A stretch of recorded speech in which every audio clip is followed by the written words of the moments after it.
হুমায়ুন কবিরের মাথা বিগড়ে গিয়েছে। 1 লাখ লোক নিয়ে বহরমপুরে যাব, প্রশাসনের কত ক্ষমতা আছে, কটা জেল আছে। হুমায়ুন কবির বলছেন যে আমরা জেল ভরোর আন্দোলন শুরু করছি। রাজ্যের মুখ্যমন্ত্রী শুভেন্দু অধিকারী হুমায়ুন কবিরের সেটা ভেঙে দিয়েছেন। এটা ওর শেষ বক্তব্য। মুখ্যমন্ত্রী আগেই বলেছেন যদি এই ধরনের সাম্প্রদায়িক কথা হয় তাহলে আমার চেয়ে খারাপ মুখ্যমন্ত্রী আর কেউ হবে না। প্রবেশকারীদের তোষণ করে করে মমতা বন্দ্যোপাধ্যায় রাজ্যটাকে প্রায় বাংলাদেশ বানিয়ে ফেলেছেন। বিরোধীদের তরফে বলা হতো চোর ধরো জেল ভরো, আর হুমায়ুন কবির বুঝতে পেরেছেন তিনি জেলে যাবেন, তা আগে থেকে বলছেন জেল ভরো আন্দোলন।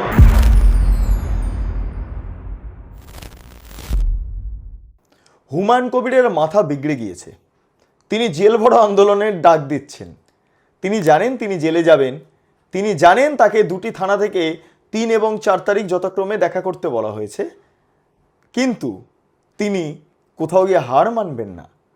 তিনি তার যে স্বভাব সেই স্বভাবটাকে বজায় রাখবেন। সেই কারণের জন্য হুমায়ুন কবির বলছেন যে আমরা জেল ভরোর আন্দোলন শুরু করছি। কত জেল আছে এই রাজ্যে, সব জেলে আমাদের কোটি কোটি মানুষ যাবেন। হুমায়ুন কবিরের সঙ্গে কত মানুষ রয়েছেন তা নির্বাচনে দেখা গিয়েছে। রেজিনগর নওদা ছাড়া হুমায়ুন কবির কোথাও জিততে পারেননি, এবং আগামী দিনে হুমায়ুন কবিরের পুত্র সন্তান রেজিনগর থেকে বাই ইলেকশনে প্রতিদ্বন্দ্বিতা করেও তিনি জিততে পারবেন কিনা সেটা নিয়ে সংশয় প্রবল। এই অবস্থায় দাঁড়িয়ে হুমায়ুন কবির বলছেন জেল ভরো আন্দোলন।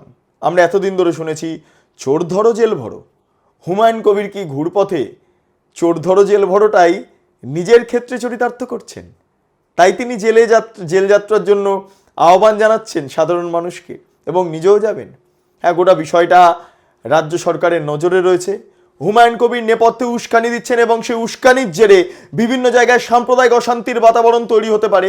সেই কারণের জন্য হুমায়ুন কবিরের প্রায় তার দাদাগিরির অধ্যায় শেষ হয়ে গেল, মুর্শিদাবাদে তার রাজত্ব শেষ হয়ে গেল। ফলে হুমায়ুন কবির এখন ভীত সন্ত্রস্ত হয়ে বলছেন জেল ভরো আন্দোলনের ডাক দিচ্ছি আমরা। শুনে নিন একবার হুমায়ুন কবিরের বক্তব্য। আর জেলের কথা আমি তো বলেছি, এরপরে বেশি বাড়াবাড়ি করলে মুর্শিদাবাদ জেলায় জেল ভরো জেল চলো আন্দোলন করব। 1 লাখ লোক নিয়ে বহরমপুরে যাব, প্রশাসনের কত ক্ষমতা আছে, কটা জেল আছে আমাদেরকে।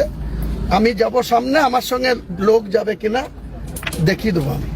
আপনারা শুনলেন হুমায়ুন কবির কি বলছেন না বলছেন। এবার হুমায়ুন কবির সেদিনকার কি বলেছিলেন, যেখান থেকে ঘটনার সূত্রপাত, সেটা ভেঙে দেব, এই কথা বলছেন। যাই হোক, রাজ্যের মুখ্যমন্ত্রী শুভেন্দু অধিকারী হুমায়ুন কবিরের সেটা ভেঙে দিয়েছেন। কাজেই এই মুহূর্তে দাঁড়িয়ে হুমায়ুন কবির সেদিনকার কি বক্তব্য রেখেছিলেন একবার শোনাবো, তারপর শুভেন্দু অধিকারী রাজ্যের মুখ্যমন্ত্রী কিভাবে সেটা ভাঙলেন হুমায়ুন কবিরের সেটাও শোনাবো, এবং তারপর শুভেন্দু অধিকারীর বক্তব্যের শেষে হুমায়ুন কবির বলছেন যে আমি তো মুখ্যমন্ত্রীকে উদ্দেশ্য করে বলিনি, একটু সুরটা নরম হয়ে গিয়েছিল হুমায়ুন কবিরের। ফলে সেই বক্তব্যটা শোনাবো। পরপর 3টে বক্তব্য 3টে উইন্ডোতে আপনারা শুনুন। আমি শুভেন্দু অধিকারীকে সেদিন বলেছি যে আপনি ভোটে জিতেছেন, আপনার দল জিতেছে, খুব ভালো কথা, কিন্তু মুর্শিদাবাদে আস্ফালনটা একটু কম করতে বলেন। আমি যেদিন ময়দানে মুসলমানদের নিয়ে নেমে যাব না, সেদিন এমন সাটা ভাঙা মাছ শুরু করব যে আপনাদের পতাকা বহন করার লোক থাকবে না। যা করার করব, আমি আশ্বস্ত করছি আপনাদের। আপনি ধরে রাখুন, এটা ওর শেষ বক্তব্য, ধরে রাখতে পারেন। এ সরকার আইনের শাসন প্রতিষ্ঠা করবে, গুন্ডাদের শাসন সমাপ্ত করবে, নিশ্চিন্ত থাকুন। আমার ব্যক্তিগতভাবে বিজেপির বিরুদ্ধে কোনো বিষোদ্গার করা বা বিজেপির যে বর্তমান ক্ষমতাসীন দল সেই দলের বিরুদ্ধে আমার কোনো বক্তব্য নেই। আপনারা শুনলেন, ভাবলেন, ভাবা প্র্যাকটিস করলেন, কি বুঝলেন? হুমায়ুন কবির নিজের বক্তব্যে অনড় থাকতে পাচ্ছেন না। তিনি জানেন তিনি ভুল করেছেন। মুখ্যমন্ত্রী বলছেন এটাই ওর শেষ বক্তব্য, উস্কানিমূলক শেষ বক্তব্য। এর আগে একাধিকবার হুমায়ুন কবির একাধিক বক্তব্য পেশ করেছিলেন, কিন্তু সরকারটা ছিল তৃণমূল কংগ্রেসের, মুখ্যমন্ত্রী ছিলেন মমতা বন্দ্যোপাধ্যায়, পুলিশ মন্ত্রী ছিলেন মমতা বন্দ্যোপাধ্যায়। ইসলামিক তোষণ, মুসলমান তোষণ, অনুপ্রবেশকারীদের তোষণ করে করে মমতা বন্দ্যোপাধ্যায় রাজ্যটাকে প্রায় বাংলাদেশ বানিয়ে ফেলেছিলেন। এবং আজকের দিনে দাঁড়িয়ে হুমায়ুন কবির ভেবেছেন সে একই ঘটনা পুনরাবৃত্তি হবে। কি হবে, রাজ্য আমার বিরুদ্ধে কি ব্যবস্থা নিতে পারে, আমি বিধায়ক, কিন্তু সেটা নয়। হুমায়ুন কবির এই ধরনের বক্তব্য রেখে যেটা প্রমাণ করতে চাইছেন সেটা হলো রেজিনগরে যাতে তার ছেলেকে জেতানো যায় সাম্প্রদায়িক বক্তব্য রেখে রেখে রেখে রেখে। কিন্তু মুখ্যমন্ত্রী আগেই বলেছেন যদি এই ধরনের সাম্প্রদায়িক কথা হয় তাহলে আমার চেয়ে খারাপ মুখ্যমন্ত্রী আর কেউ হবে না। ফলে সেটাই মুখ্যমন্ত্রী বলছেন, এনাফ ইজ এনাফ। সেই বক্তব্যের পরপরই 3 জন হুমায়ুন কবিরের ঘনিষ্ঠকে গ্রেপ্তার করা হয়েছে। তারা এজিইউপির নেতা হিসেবে পরিচিত, তাদেরকে গ্রেপ্তার করা হয়েছে এবং হুমায়ুন কবিরের বাড়িতে পুলিশ গিয়ে চিঠি ফেলে এসছে, নোটিশ ফেলে এসছে এবং বলছেন আপনি 3 এবং 4 তারিখ থানাগুলোতে দেখা করুন থানাতে। এবং হুমায়ুন কবির বলছেন আমি থাকলে ডেফিনেটলি যাব। হ্যাঁ, হুমায়ুন কবির যদি থানাতে না যান তাহলে তার বিরুদ্ধে গ্রেপ্তারি পরোয়ানা জারি হবে। আমি আবারও বলছি হুমায়ুন কবির গ্রেপ্তার হবেন। আমি আবারও বলছি হুমায়ুন কবিরের খেলা শেষ। তিনি একাধিক সাম্প্রদায়িক মন্তব্য করে যেটা প্রকাশ করেছেন সেটা হলো তিনি মুসলিমদের মাসিহা হতে চাইছেন, মাসিহা। কিন্তু অ্যাকচুয়ালি কি মাসিহা হওয়া যায় এভাবে সাম্প্রদায়িক উস্কানি দিয়ে দিয়ে? আমরা এর আগে দেখেছি তৃণমূল কংগ্রেসের আমলে ডালখোলা, মুর্শিদাবাদ, মালদা, মোথাবাড়ি, আমরা এমনকি কলকাতার বিভিন্ন জায়গাতে পোর্ট এরিয়াতে আমরা দেখেছি সাম্প্রদায়িক অশান্তি। হাওড়ায় দেখেছি, রামনবমীকে কেন্দ্র করে দেখেছি, দুর্গাপুজোকে কেন্দ্র করে দেখেছি, সরস্বতী পুজোকে কেন্দ্র করে দেখেছি, এমনকি কার্তিক পুজোকেও কেন্দ্র করে দেখেছি। কিন্তু তৎকালীন রাজ্য সরকার কোনো ব্যবস্থাই নিতেন না। ওয়াকফকে কেন্দ্র করে সিদ্দিকুল্লাহ চৌধুরী যেভাবে মুসলমান ভাই বোনেদের রাস্তায় নামিয়েছিলেন ভুল বুঝিয়ে, সেটাও আমরা দেখেছি।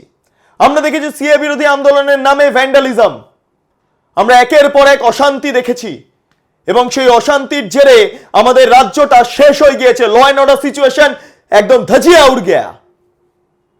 এই অবস্থায় দাঁড়িয়ে এই রাজ্যটাকে নতুন করে ঘুরে দাঁড় করানোর জন্য যে ব্যবস্থাপনা, সেটার জায়গা তৈরি করা হচ্ছে, ক্ষেত্র তৈরি করা হচ্ছে। ইতিমধ্যে বাবরি মসজিদ তৈরি করে হুমায়ুন কবির প্রমাণ করছেন যে তিনি গোঁড়া ইসলামিক মতবাদে বিশ্বাসী। কোনো প্রোগ্রেসিভনেস হুমায়ুন কবিরের মধ্যে নেই। যে বাবরি মসজিদকে গোটা দেশ খণ্ডন করেছে, সুপ্রিম কোর্ট খণ্ডন করেছে, সেই বাবরি মসজিদ পশ্চিমবঙ্গে স্থাপন করে হুমায়ুন কবির মুসলমান ভোটের ক্ষেত্রে তাস খেলছেন। তাস, মুসলমান ভোটের জন্য তাস খেলেছেন, কিন্তু আলটিমেটলি কোনো লাভ হয়নি। 2টি জায়গায় মাত্র জিতেছেন এবং হুমায়ুন কবির এতটা ভয় পেয়ে আছেন যে রেজিনগরটা ছেড়ে দিচ্ছেন, কারণ রেজিনগর যেহেতু তার সেফ সিট, তিনি ছেলেকে দাঁড় করালে জিতে যাবেন এটা ভেবেছিলেন এবং জিতার জন্য তিনি আরো বিভিন্ন রকম কর্মকাণ্ড চালাচ্ছিলেন, এই ধরনের মন্তব্য করছিলেন, মমতা বন্দ্যোপাধ্যায়কে কাছে চাইছিলেন। সম্ভবত মমতা বন্দ্যোপাধ্যায়কে ফোন করেছেন, দিদি আমি আবার আপনার সঙ্গে আছি, আপনি আমাকে ডাক দিলেই চলে আসবো। তাই হুমায়ুন কবির শেষ পর্যন্ত মমতা বন্দ্যোপাধ্যায়ের সঙ্গে যোগাযোগ করে নিজের ক্ষেত্রটা তৈরি করছেন। এবং আপনারা জানেন মমতা বন্দ্যোপাধ্যায় তো এই ধরনের মন্তব্য করতে, সাম্প্রদায়িক মন্তব্য করতে মানুষকে উস্কে দিতে খুব ভালোবাসেন। যেমন সিদ্দিকুল্লাহ চৌধুরীকে উস্কে দিয়েছিলেন, যেমন জাহাঙ্গীরকে উস্কে দিয়েছিলেন, যেমন শাহজাহানকে উস্কে দিয়েছিলেন, ঠিক একইভাবে হুমায়ুন কবিরকে উস্কে দিয়েছিলেন। তাই হুমায়ুন কবিরের এই বক্তব্য কি হলো?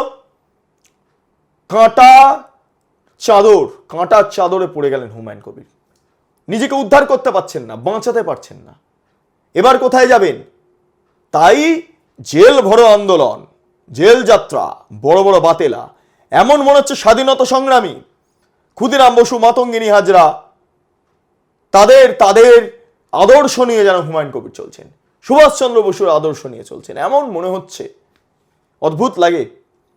আমরা দেখেছি তৃণমূল আমলে বিরোধীদের তরফে বলা হতো চোর ধরো জেল ভরো, আর হুমায়ুন কবির বুঝতে পেরেছেন তিনি জেলে যাবেন, তা আগে থেকে বলছেন জেল ভরো আন্দোলন। দেখা যাক হুমায়ুন কবিরের দৌরত্ব কতটা পর্যন্ত গিয়ে পৌঁছায়। কারণ হুমায়ুন কবির এই মুহূর্তে প্রায় শেষের পথে তার রাজনৈতিক কেরিয়ার শেষের পথে। এবং যেটা জানা যাচ্ছে রেজিনগর বাই ইলেকশনে হুমায়ুন কবিরের বিরুদ্ধে ডিরেক্টলি অ্যাকশনে নামছে আইএসএফ। এবং এখানে আইএসএফ এবং হুমায়ুন কবিরের টাসেলটা কোথায় জানেন? যে আরেকটি সিটে জিতে আসবেন তার সিম্বল ইলেকশন কমিশনের রিজার্ভ হবে। প্রেস্টিজ ফাইট, এবং সেই প্রেস্টিজের লড়াইতে নওশাদ সিদ্দিকী অনেকটা এগিয়ে গেলেন এই কারণের জন্য, কারণ হুমায়ুন কবির তার উল্টোপাল্টা বক্তব্যের জন্য তিনি নিজে কোণঠাসা হয়ে পড়লেন, ভয়ঙ্করভাবে কোণঠাসা হয়ে পড়লেন। হুমায়ুন কবিরের রাজনৈতিক জীবন প্রায় শেষের পথে। এবং মুখ্যমন্ত্রী যখন বলেছেন এনাফ ইজ এনাফ, এটাই ওর শেষ বক্তব্য, ফলে এইটুকু মাথায় রাখুন, এটাই হুমায়ুন কবিরের শেষ বক্তব্য হতে চলেছে। জেলের ঘানি টানতে টানতে দেওয়ালের মধ্যে দিন গুনতে গুনতে হুমায়ুন কবিরের জীবন শেষ হতে চলেছে। কারণ আর সাম্প্রদায়িক উস্কানি বরদাস্ত করা হবে না। তার কারণ আপনাদের মনে আছে, শুভেন্দু অধিকারী যেদিন ব্রিগেডেতে শপথ নিলেন সেদিন যোগী আদিত্যনাথ তার উত্তরীয় শুভেন্দু অধিকারীকে পড়িয়ে দিয়েছিলেন। ফলে যোগীর উত্তরসূরি হিসাবে যাতে শুভেন্দু অধিকারী কাজ করতে পারেন সে বিষয়টাকে সেদিনকার স্পষ্ট করে দেওয়া হয়েছে, যোগী আদিত্যনাথ করে দিয়েছিলেন এবং সেটারই ফলাফল ইউসিসি লাগু হচ্ছে এ রাজ্যে একের পর এক সাম্প্রদায়িক অশান্তির বাতাবরণ তৈরি করার প্রচেষ্টা ভেঙে দেওয়া হচ্ছে। অ্যান্টি সোশ্যাল বিল এই মুহূর্তে সংশোধনী সেটাকে পাশ করা হয়েছে। ফলে কেউ যদি কোনো উল্টো পাল্টা কোনো কাজ করেন তাহলে তার কপালে দুঃখ আছে। দুঃখ শব্দটা কোট আনকোট বলছি, দুঃখ আছে। ফলে এই অবস্থায় দাঁড়িয়ে হুমায়ুন কবিরের রাজনৈতিক কেরিয়ার শেষের পথে। যাই হোক, মমতা বন্দ্যোপাধ্যায় যতই হুমায়ুন কবিরকে উস্কে দিন না কেন, হুমায়ুন কবির শেষ। মমতা বন্দ্যোপাধ্যায় যেমন শেষ, তার রাজনৈতিক কেরিয়ার শেষ, তাকে সর্বশেষে সম্ভবত ভিক্ষা করতে হবে, ঠিক একইভাবে হুমায়ুন কবির তার চেলা হয়ে যে কাজটা করার চেষ্টা করেছিলেন সেটা বিফলে গেল, খেলা শেষ হয়ে গেল। Humayun Kabir tata bye bye, নমস্কার। আপনারা যারা দেখছেন এতক্ষণ ধরে তাদেরকে বলছি কমেন্ট সেকশনে আপনাদের মতামত জানান। আপনারা এতক্ষণ ধরে দেখছিলেন বেঙ্গল লিবার্টি। চ্যানেলটি অবশ্যই ভালো লাগলে লাইক করুন, সাবস্ক্রাইব করুন, শেয়ার করুন, বেল আইকন ক্লিক করুন www.bengalliberty.com। সেখানে ক্লিক করুন, সমস্ত খবর আপনাদের জন্য সাজানো রয়েছে। পাশাপাশি আরো দুটি YouTube channel, Bengal liberty live, Bengal liberty news, সংশ্লিষ্ট দুটি ইউটিউব চ্যানেলে আপনারা প্রবেশ করুন, লাইক করুন, সাবস্ক্রাইব করুন, শেয়ার করুন, বেল আইকন ক্লিক করুন। পাশাপাশি তিনটি social media handle, Bengal liberty Facebook, Bengal liberty x handle, সাবেক টুইটার এবং তার পাশাপাশি বেঙ্গল লিবার্টি ইনস্টাগ্রাম, এখানেও প্রবেশ করুন। মজা পাবেন, খবর পাবেন, অ্যাঙ্গেলস পাবেন। স্বাধীন, কাছিন এবং গেরিলা সাংবাদিকতার পাশে দাঁড়ান। অসংখ্য ধন্যবাদ।